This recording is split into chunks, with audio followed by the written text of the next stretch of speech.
Ya está, y comenzamos de nuevo y no pasa nada, ¿de acuerdo? Yo lo hago rápido. Yo lo hago muy rápido el estudio. Verán, estuvimos hablando los sellos, las trompetas, y ya hemos hablado de 6 copas de la ira de Dios. Esto nos ha llevado 15 semanas en desarrollar todo esto. Hoy, en la semana número 16, nos toca desarrollar la 7ª copa de la ira. Con esta 7ª copa, Dios va a cerrar un ciclo de los juicios que vienen sobre la tierra. Así que a mí no me cuesta leer, vamos a estar analizando desde el capítulo 16, desde el verso 17, capítulo 16, verso 17, hasta el 21, vamos a estar analizando ahí, palabra por palabra. Así que acompañarme para no volver a leer otra vez los versículos, ya que lo hemos leído antes, cuando se ha caído la grabación. Así que acompañarme. Vámonos al capítulo 16, verso 17, y dice así la palabra del Señor: el 7º ángel derramó su copa por el aire, derramó su copa por el aire. Y uno se pregunta, ¿por qué por el aire? Fíjate, la primera sobre los hombres, la segunda sobre el mar, la tercera sobre ríos y manantiales y fuentes, la cuarta sobre el sol, la quinta sobre el trono de la bestia, la sexta sobre el río Éufrates. Ahora aquí Dios, que no solamente está desalojando el planeta Tierra, sino que también va a desalojar a seres que habitan en los aires. Y si nos preguntamos quién habita en los aires, entonces Efesios capítulo 4, verso 12, nos contesta y dice: porque no tenemos lucha contra sangre y carne, sino contra principados, contra potestades, contra gobernadores de las tinieblas de este siglo, atención, contra huestes espirituales de maldad en las regiones celestes. Entonces, con esta copa, el territorio que estaba habitado por seres espirituales de maldad, ya no les queda lugar. Ellos ya no están a gusto en el reino de las tinieblas, donde habían establecido el trono, que es el trono de Satanás, que se lo había dado al anticristo, y no se quedan a gusto porque allí viven en tinieblas, ni ellos mismos están a gusto con las mismas tinieblas. Ahora ya no solamente les ha dejado inutilizado el lugar donde tienen el trono Satanás, sino que también los aires han sido desalojados y ya no hay lugar para ellos. Por eso es que en Apocalipsis capítulo 12 hay una batalla en el cielo. Miguel y sus ángeles luchaban contra el dragón y sus ángeles, y no hubo lugar para ellos en el cielo, y fueron derramados sobre la tierra. Entonces los aires también son desalojados. Entonces es como que Dios está desalojando de su creación a gente que no le pertenece estar ahí. Capítulo 16, versos 17, sigue diciendo que todo esto ocurre porque y salió una gran voz del templo del cielo, del trono, especifica. Ya hemos estado hablando de que en el cielo hay un templo. Hemos estado hablando de que en ese templo hay un trono y hay alguien sentado. ¿Y quién está sentado? Capítulo 5 de Apocalipsis nos describe que quien está sentado ahí es el Rey de Reyes y el Señor de los Señores. Por lo tanto, la voz que sale del templo, que procede del trono, es el mismo Dios el que habla. Si nos preguntamos quién es el que está hablando, de quién es esa voz, la respuesta es el mismo capítulo 16 al inicio. Dice: y oí una gran voz que decía desde el templo a los 7 ángeles: id y derramar sobre la tierra las 7 copas de la ira de Dios. Solamente Dios es el único que tiene autoridad para mandar a los ángeles a que realicen este tipo de trabajo. Es Dios mismo el que ha hablado y ha dicho derramar la copa sobre los aires, diciendo, hecho está. Ahora que ya vamos a empezar a profundizar. En la séptima copa, Dios cierra y dice, hecho está. Es la misma frase de consumado es. Y qué interesante, mis amados. Miren qué maravilla. Bueno, hoy sí que vamos a profundizar, os lo aseguro. Espero que el que quiera tomar nota, que esté atento.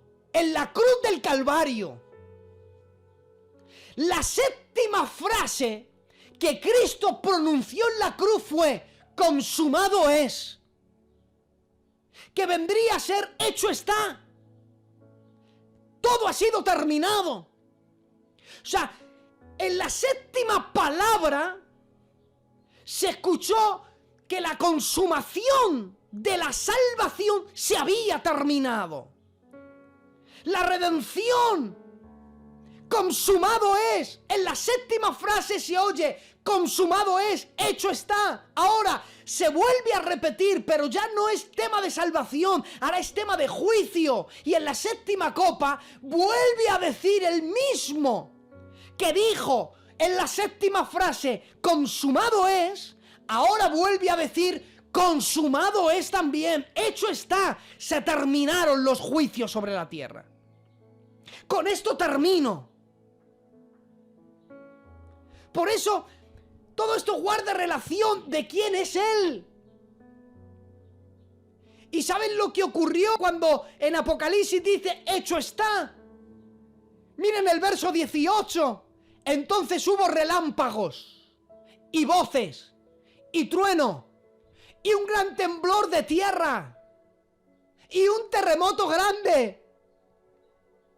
Volvamos al pasado, mis amados. El día que Cristo estaba en la cruz del Calvario y pronunció su séptima frase en la cruz, consumado es, hecho está. ¿Qué es lo que pasó? Dice la Biblia, hubo un gran terremoto y los sepulcros se abrieron. Ahora vuelve a suceder algo similar cuando se ha escuchado en la séptima copa, hecho está, ha habido un terremoto, pero esta vez dice un terremoto cual nunca ha habido desde que los hombres están en la tierra. Y si os dais cuenta, hermanos, este ciclo de 7 es que hay un tema en nuestro estudio escatológico que es gematría en el Apocalipsis, que es de tema de números y matemáticas. Las matemáticas en el libro de Apocalipsis. Porque lo vamos a tener que usar, porque si no, hay ciertos temas escatológicos que no los vamos a entender. En el séptimo sello, ¿qué pasó en el séptimo sello? Lo voy a recordar, capítulo 8, verso 4. El ángel tomó el incensario y lo llenó del fuego del altar y lo arrojó a la tierra. ¿Y qué hubo? Y hubo truenos, y voces, y relámpagos, y un terremoto. Y en la séptima copa, ¿qué pasó?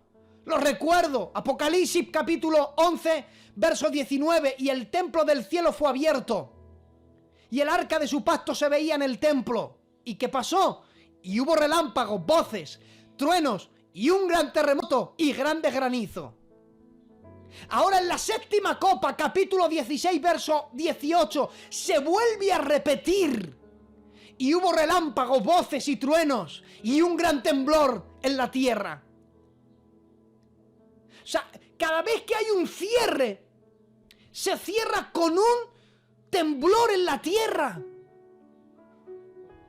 Y es algo similar, sí, mira, por eso sabemos que el mismo que está actuando en el Apocalipsis, que es en el final de los tiempos, es el mismo que actuó el que estaba en la cruz del Calvario.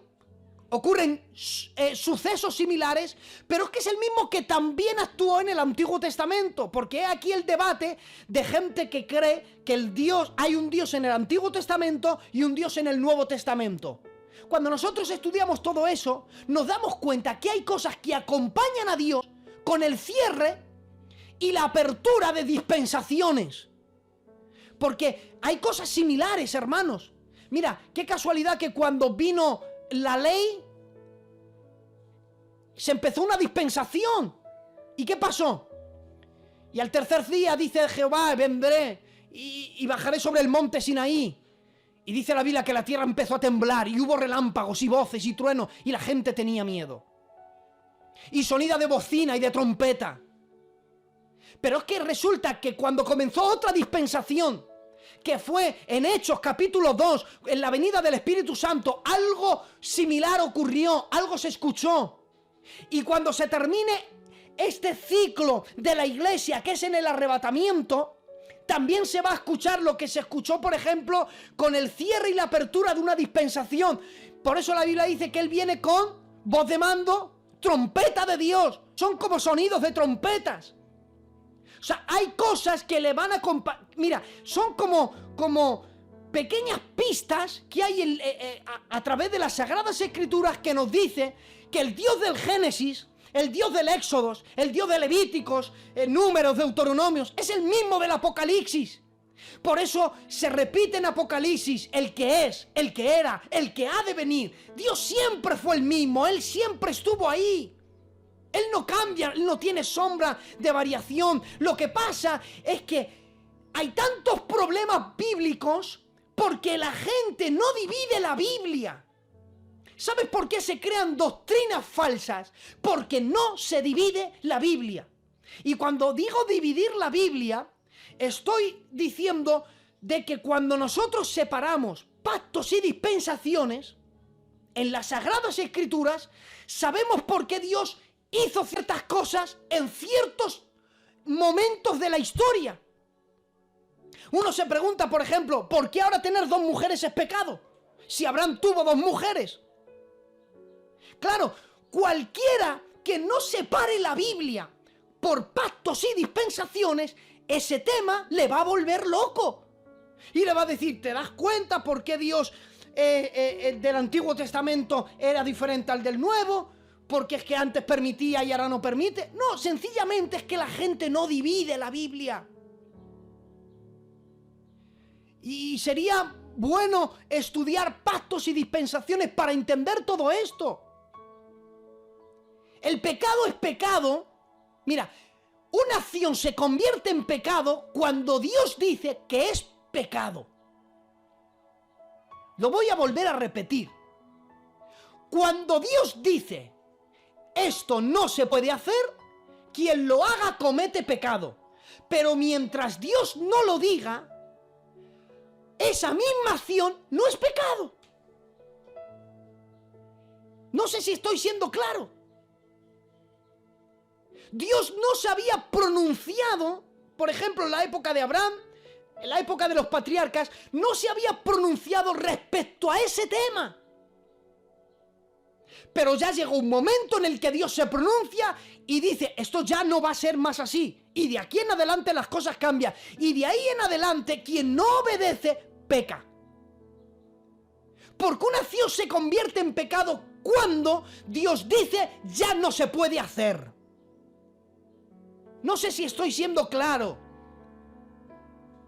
Entonces, cuando no dividimos la Biblia en pactos y dispensaciones, cuando no entendemos que existen mandamientos universales y mandamientos parciales, se crean doctrinas como, por ejemplo, no se puede comer morcilla porque hay un texto en la Biblia que todo lo de la sangre...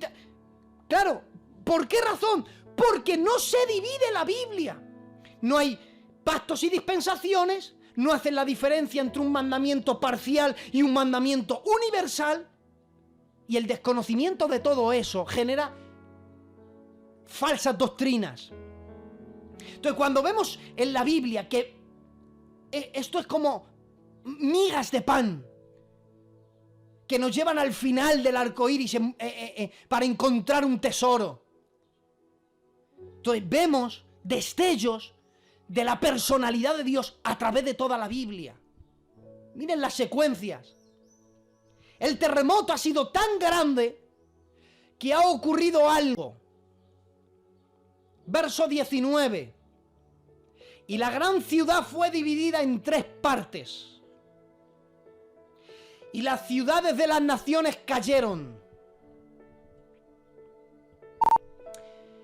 Y la gran ciudad fue dividida en 3 partes. Y las ciudades de las naciones cayeron.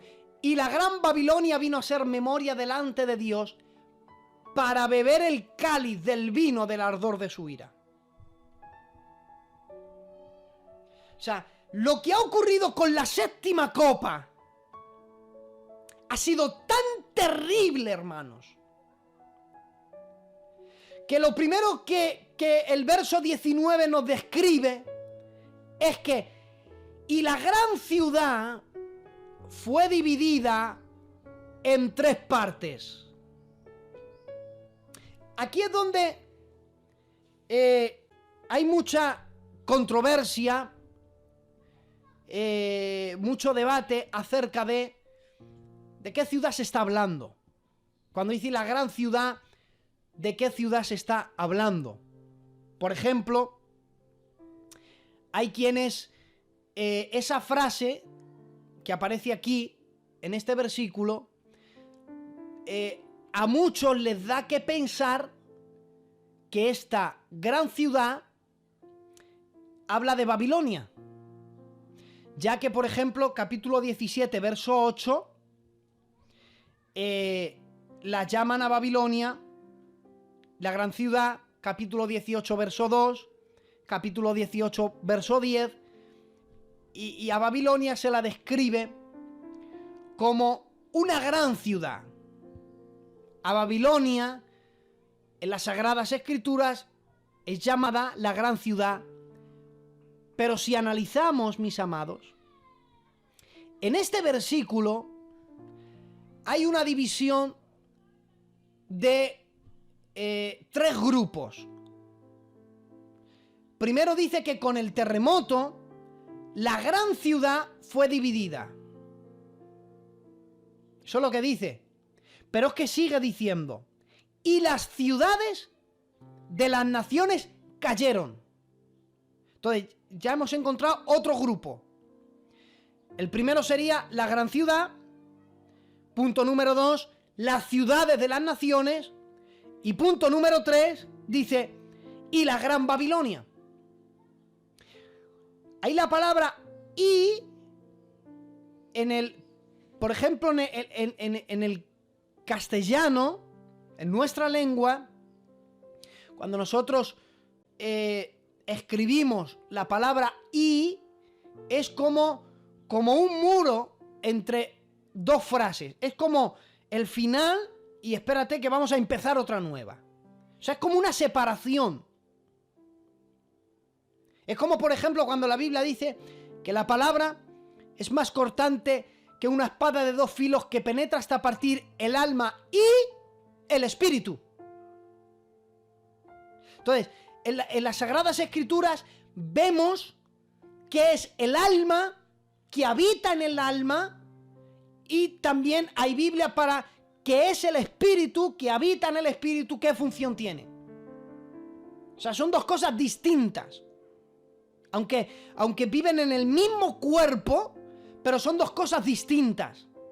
Y para no dejarles ahí sin ideas, en el alma habitan los sentimientos, la voluntad y las emociones.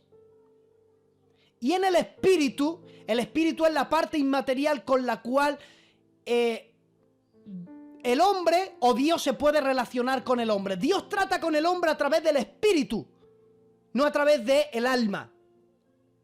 Porque si Dios trata a través del alma, en el alma habitan los sentimientos.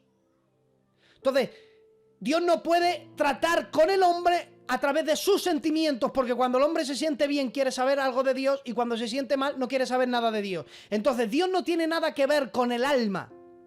Por eso la Biblia dice que Dios está buscando adoradores que le adoren ¿en qué? En espíritu y verdad. Pero que le adoren en espíritu, no en el alma. Porque la adoración no nace del alma, nace del espíritu para ser pura. Eso es algo que en otro momento, si quieren, en un coloquio lo explico. Y aquí hay una diferencia. Está la gran ciudad, las ciudades de las naciones y la gran Babilonia. lo primero que ocurre es que la gran ciudad es dividida en tres.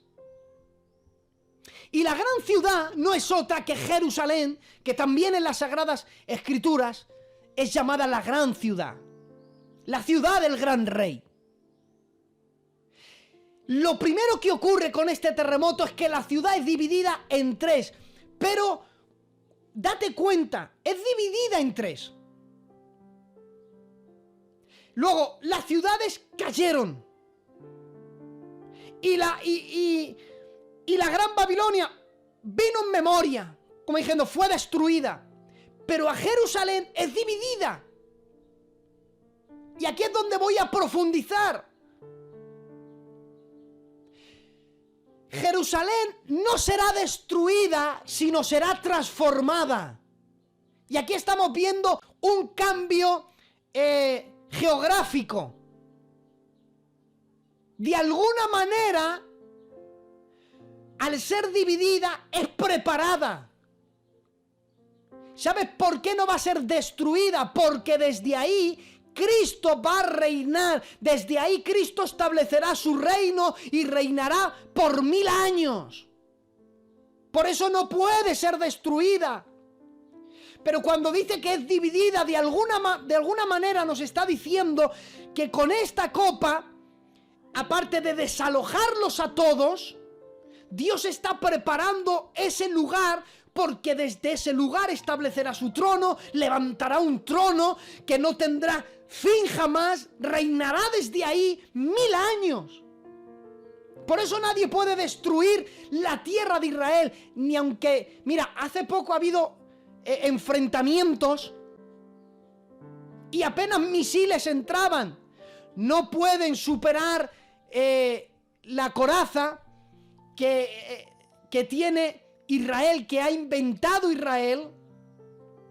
Cómo esos misiles los interceden en el aire y los explotan. Pero es que aunque tiraran 20 bombas atómicas, no van a reducir a cenizas la tierra de Israel, por la razón de que Dios ha dicho que Él va a establecer allí un trono. Y como Dios ha dicho que va a establecer allí un trono, y se lo prometió a David, y hay un texto en el Antiguo Testamento que dice: si puedes invalidar mi pacto con el día y mi pacto con la noche, también podrás invalidar mi pacto con mi siervo David.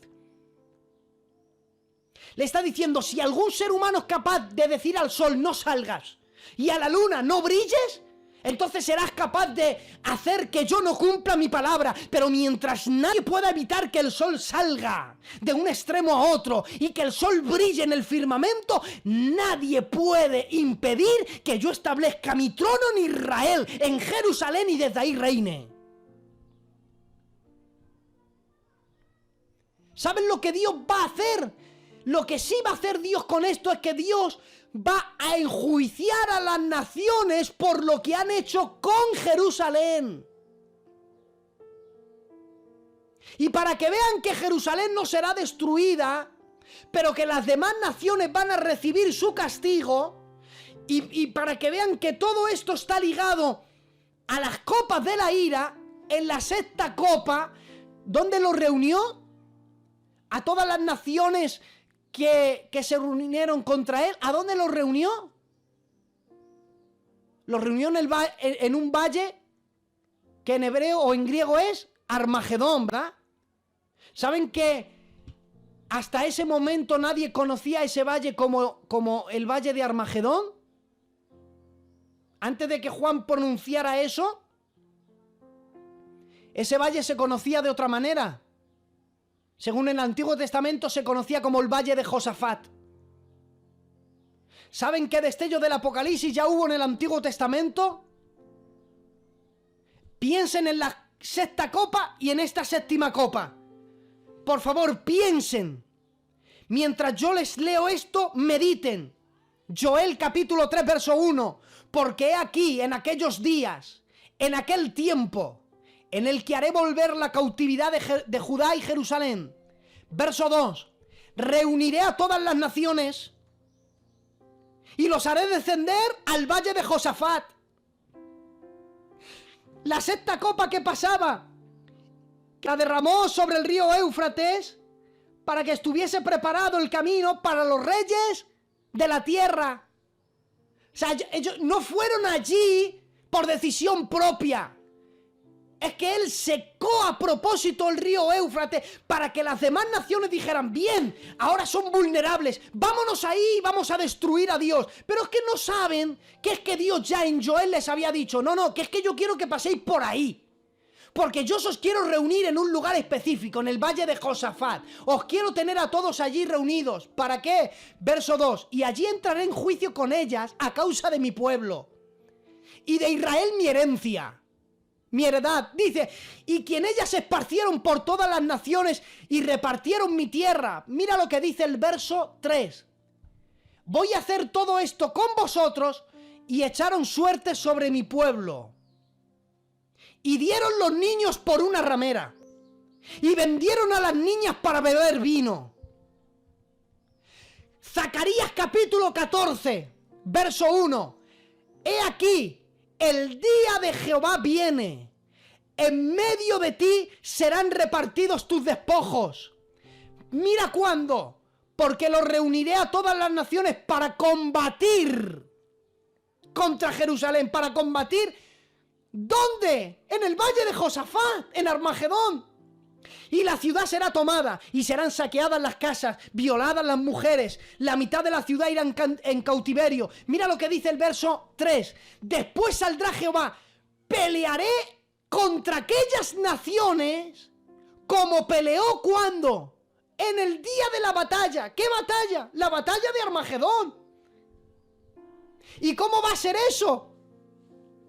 Capítulo 14, verso 4 de Zacarías. Y se afirmarán los pies en aquel día sobre el monte de los olivos, que está al frente de Jerusalén al oriente. Y el monte de los olivos, ¿qué va a pasar? Se partirá en medio. Estamos hablando de divisiones, cosa que también pasa en la séptima copa. Hacia el oriente y hacia el occidente, hacia el valle muy grande. Y la mitad del monte se apartará hacia el norte y la otra mitad hacia el sur. ¿Y para qué has venido? Y has puesto tu pie sobre el monte y lo has partido. ¿Para qué ha venido? Verso 19. Para darles el cáliz del vino del ardor de su ira. Para eso es que viene el Señor. ¿Y qué pasará cuando venga? Verso 20. Toda isla huyó y los montes no fueron hallados. Cuando Él ponga su pie en el monte de los olivos, Dios mío de mi vida, las islas van a desaparecer. Los montes van a huir. Mis amados, las ciudades del mundo van a ser destruidas. Nueva York desaparecerá. Francia, España, todas las naciones van a caer. Y con un solo pie que pongan el monte de los olivos y se parta por la mitad, Jerusalén se divide en tres, el norte se parte por la mitad y todas las naciones del mundo son destruidas. Porque va a haber un terremoto cual nunca ha habido ni jamás habrá. ¿Y qué va a pasar? Por eso que dice Zacarías 14:5, y huiréis al valle de los montes, porque el valle de los montes llegará hasta Azar. Es lo que vemos en el verso 20. ¿Y por qué? Dice, huiréis de la manera que huisteis por causa del terremoto en los días de Uzías. Es decir, que cuando Él ponga su pie y haya un terremoto cual nunca ha habido ni jamás habrá, la gente va a intentar huir, pero no va a haber dónde esconderse. No va a haber ciudad que quede en pie, porque dice la Biblia, todas las ciudades cayeron. Es que viene Dios. Por esa razón es que hubo relámpagos, hubo voces, hubo truenos y un gran temblor en la tierra. Y no solamente la tierra tiembla y ya nadie sabe dónde esconderse, es que, como para cerrar el broche, dice la Biblia, y cayó del cielo sobre los hombres, un gran granizo. Date cuenta el lenguaje, sobre los hombres, plural, un granizo, singular. Y esto nos habla, por eso es que Job capítulo 38, dice Job, ¿conocen la grandeza del granizo que tengo preparado yo para el día malo, el día de la guerra y de la batalla? Por eso es que cuando intentaron atacar a Israel en Ben Orón, en días de Josué, dice, lanzó Dios piedras de granizo sobre ellos y los mató. Que fue cuando Josué dijo, sol detente en Gabaón y tu luna en el valle de Agalón. O sea, el granizo es un elemento que Dios puede usar para enviar un juicio. Y cuando hablamos de que los hombres y el granizo, no solamente será uno, serán varios granizos que van a caer sobre los hombres. ¿Sabes cuánto pesaba el granizo? Dice la Biblia, un enorme granizo de peso como de un talento. Estamos hablando de granizos de unos 50 kilos aproximadamente. Y cuando los hombres están sufriendo todo ese ardor de la ira, todo ese juicio, porque Dios está cerrando, aún así siguen hasta el último momento y los hombres blasfemaron contra Dios por la plaga del granizo, porque su plaga fue sobremanera grande. Y con esto, mis amados, con los 21 juicios, Dios limpia su tierra. Dios limpia su creación. Por eso es que Dios prepara, porque tras ello, y esto lo veremos más adelante, tras ello, capítulo 19, oh Dios mío de mi alma, y después de esto miré una gran voz, he aquí una multitud en el cielo que decía, ¡aleluya! La salvación y la honra y la gloria y el poder son del Señor nuestro Dios, porque sus juicios, los 21, son verdaderos y justos. Porque Él ha juzgado, ¡ay Dios mío!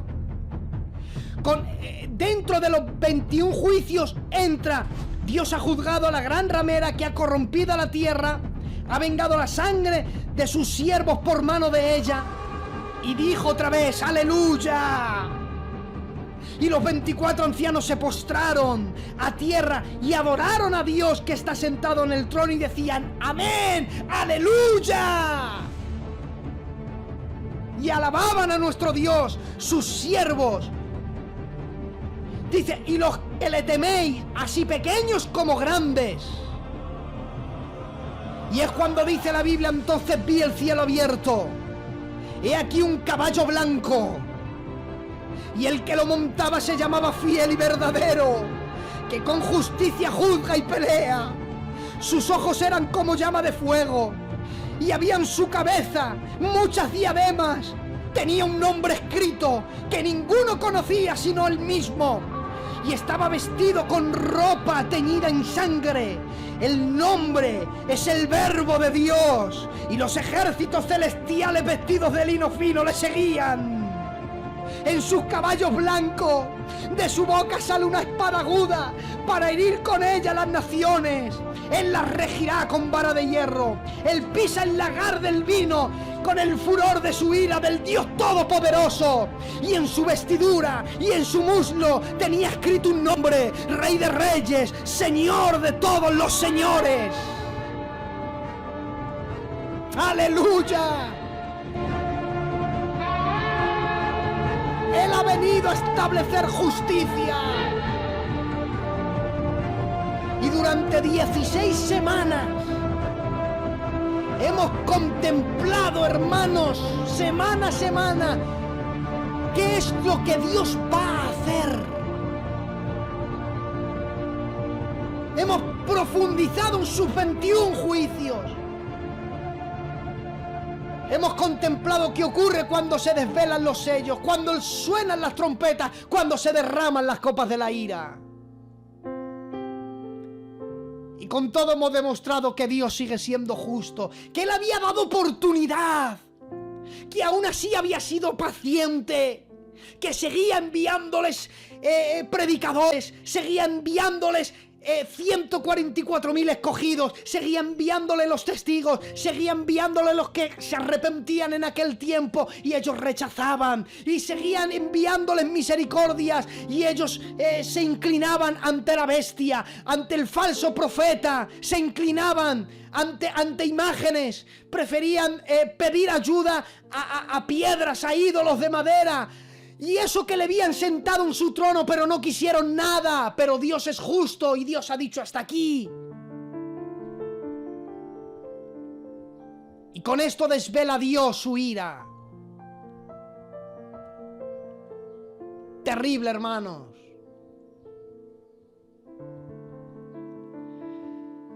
A partir de la semana que viene, aquí finalizamos los 21 juicios. Y a partir de la semana que viene, ya podemos entender cualquier tema escatológico.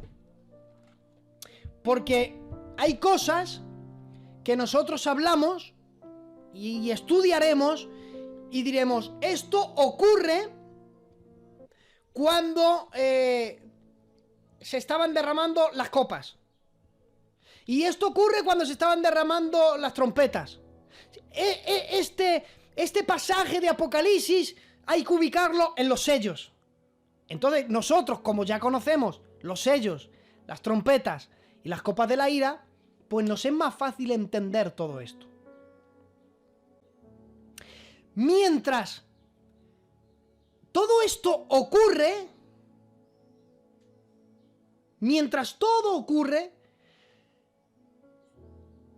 no sé si se han dado cuenta que hay gente que se niega a creer, que se niega a arrepentirse, que disfrutan de sus maldades, que buscan refugio en la bestia, que buscan refugio en el sello, que buscan refugio en Satanás, en la brujería.